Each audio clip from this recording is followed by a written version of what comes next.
अरे बहन, तुझे लड़के वाले देखने आ रहे हैं। क्या फाइनली मुझे लड़के वाले देखने आ रहे हैं? हाँ, पर तू उनके सामने रील्स के छपरी चाले मत करना, बहुत संस्कारी है वो लोग। ठीक है भैया, मैं तैयार हो जाती हूँ। आइए। आपको आने में कोई तकलीफ तो नहीं हुई? नहीं, कोई तकलीफ नहीं हुई। आलिशा, तो बताइए सर, आपकी शादी के लिए क्या डिमांड है?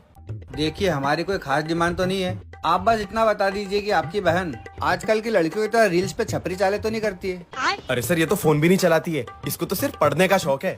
अरे पापा, मुझे ये लड़की बहुत पसंद है। रुक जा, पहले मुझे मेरी तसल्ली कर लेने दे। हे सिरी, प्ले जमाल कुडू सॉन्ग।